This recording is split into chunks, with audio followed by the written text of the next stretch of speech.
Assalamualaikum warahmatullahi wabarakatuh. Izin perkenalkan, nama saya Muhammad Iqbal, asal sekolah dari Sekolah Tinggi Agama Islam Al-Musaddiqiyah Garut. Prodi saya Manajemen Bisnis Syariah. Di sini saya akan memenuhi tugas di mata kuliah pengantar ekonomi makro dengan judul Kebijakan Moneter Suatu Negara. Oke, yang pertama mengenai pengertian kebijakan moneter. Apa sih kebijakan moneter? Kebijakan moneter adalah suatu kebijakan yang mengacu pada kontrol bank sentral terhadap jumlah uang beredar dan peredaran uang dengan tujuan mencapai keseimbangan domestik atau pertumbuhan ekonomi yang tinggi, stabilitas harga, pembangunan yang merata, dan keseimbangan eksternal atau neraca pembayaran. Dan mencapai tujuan ekonomi makro, yaitu menjaga stabilitas ekonomi yang diukur dengan kesempatan kerja, stabilitas harga, dan keseimbangan neraca pembayaran. Materi selanjutnya mengenai tujuan dalam kebijakan moneter suatu negara. Yang pertama, stabilitas ekonomi. Stabilitas ekonomi adalah suatu keadaan di mana pertumbuhan ekonomi berlangsung secara terkendali dan berkelanjutan. Artinya, pertumbuhan arus barang atau jasa dan arus uang berjalan seimbang. Yang kedua, kesempatan kerja. Kesempatan kerja akan meningkat bila produksi meningkat.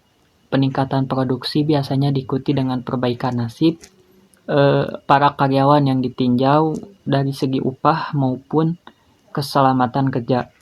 Perbaikan upah dan keselamatan kerja akan meningkatkan taraf hidup karyawan dan pada akhirnya kemakmuran dapat tercapai.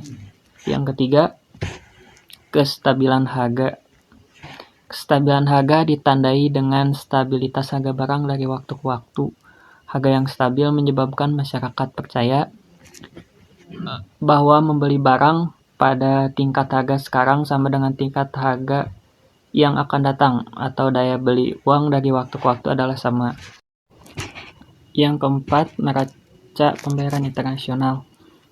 Neraca pembayaran ini dapat dikatakan dalam keadaan seimbang apabila dalam jumlah nilai barang yang diekspor sama dengan nilai barang yang diimpor. Untuk mendapatkan neraca pembayaran seimbang, pemerintah sering menjalankan kebijakan moneter. Contohnya adalah dengan cara melakukan devaluasi. Selanjutnya, yang kelima, menjaga stabilitas pertumbuhan ekonomi. Menjaga stabilitas harga dari banyaknya jumlah uang yang beredar, meningkatkan kesempatan kerja, serta memperbaiki posisi neraca perdagangan dan neraca pembayaran jika negara mendevaluasi mata uang rupiah ke mata uang asing. Selanjutnya, mengenai jenis-jenis dalam kebijakan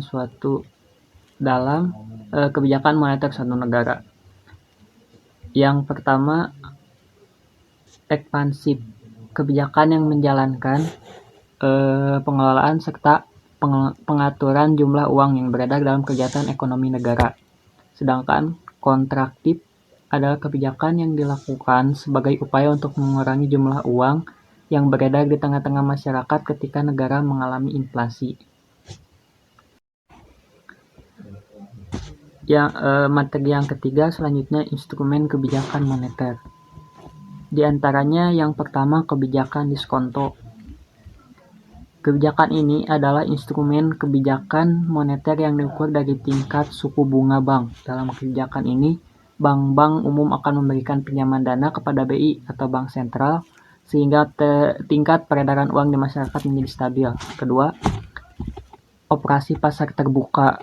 Operasi pasar terbuka merupakan instrumen kebijakan yang diambil saat pemerintah mengontrol jumlah uang yang beredar dengan cara menjual atau membeli surat-surat berharga milik pemerintah. Yang ketiga, kebijakan rasio cadangan wajib. Kebijakan ini merupakan tindakan yang diambil pemerintah BI ketika ingin mengurangi jumlah cadangan kas uang di bank, di mana uang akan disalurkan kepada masyarakat melalui fasilitas pinjaman. Selanjutnya, penetapan suku bunga acuan. Penetapan suku bunga acuan menjadi salah satu langkah pemerintah untuk mencapai berbagai tujuan dalam kebijakan moneter. Selanjutnya, imbauan moral. Terakhir, kelima, ini merupakan imbauan yang dikeluarkan oleh BI atau Bank Sentral kepada bank-bank umum di tanah air agar menjalankan kebijakan untuk menurunkan atau meningkatkan suku bunga pinjaman kepada masyarakat. Materi selanjutnya mengenai inflasi dan deflasi. Pengertian inflasi adalah suatu keadaan perekonomian di suatu negara di mana terjadi sebuah kecenderungan kenaikan harga barang dan jasa secara umum dalam kurun waktu yang panjang atau kontinu. Yang kedua, deflasi. Deflasi adalah suatu keadaan perekonomian di suatu negara di mana terjadinya sebuah kecenderungan penurunan harga yang terus-menerus terjadi dalam satu periode. Penyebabnya antara lain dalam inflasi naiknya permintaan dan biaya produksi untuk jenis barang atau jasa tertentu. Sedangkan deflasi peraturan yang dikeluarkan oleh bank khususnya di Indonesia jika menjalankan program hemat anggaran tetapi malah mengakibatkan terjadinya deflasi.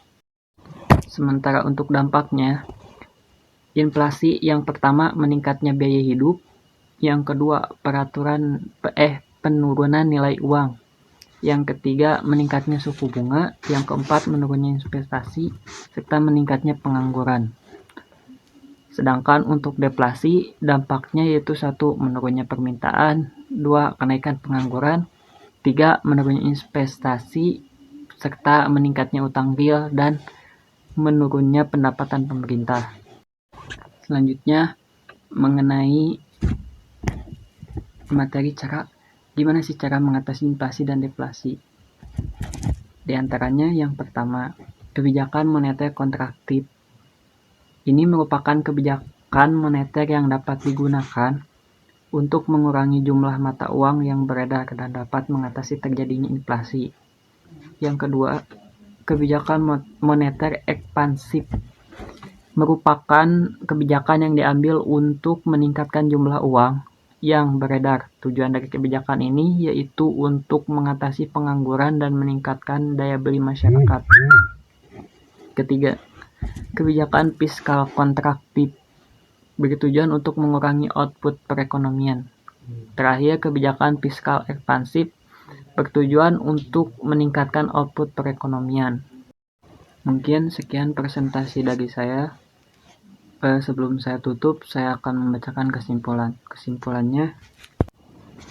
Kebijakan moneter suatu negara dapat memiliki berbagai dampak pada perekonomian dan masyarakat secara keseluruhan.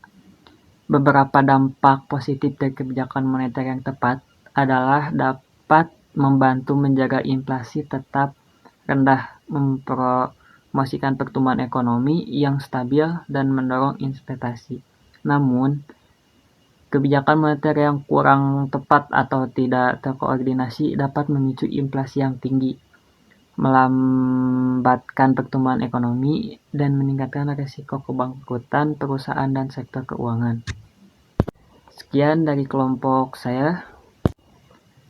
Kesepian tanpa kekasih. Sekian, terima kasih. Terima kasih kepada Bapak dosen serta teman-teman sekalian yang sudah memperhatikan. Mohon maaf apabila banyak kekurangan. Wassalamualaikum warahmatullahi wabarakatuh.